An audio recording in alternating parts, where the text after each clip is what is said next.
गांव में ईश्वर पर विश्वास। एक शांत और सुंदर गांव में सभी लोग बड़े ही श्रद्धालु और ईश्वर में विश्वास रखने वाले थे। गांव के बीचों बीच एक प्राचीन मंदिर था, जहां हर सुबह और शाम लोग प्रार्थना करने आते थे। रामदीन, गांव का एक युवक, ईश्वर पर विश्वास नहीं करता था।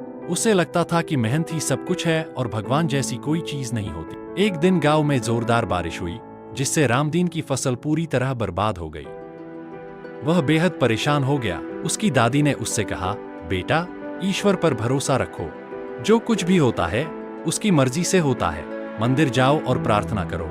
लेकिन रामदीन ने गुस्से में कहा, प्रार्थना से कुछ नहीं होगा। मुझे अपनी समस्या का हल खुद ढूंढना होगा। फिर भी उसकी परेशानी बढ़ती गई। उसे कोई समाधान नहीं सूझा। आखिरकार थक-हार कर वह मंदिर गया।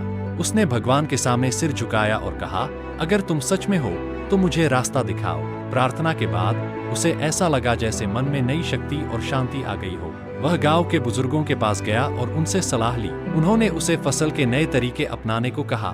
रामदीन ने मेहनत की और उनकी सलाह मानी।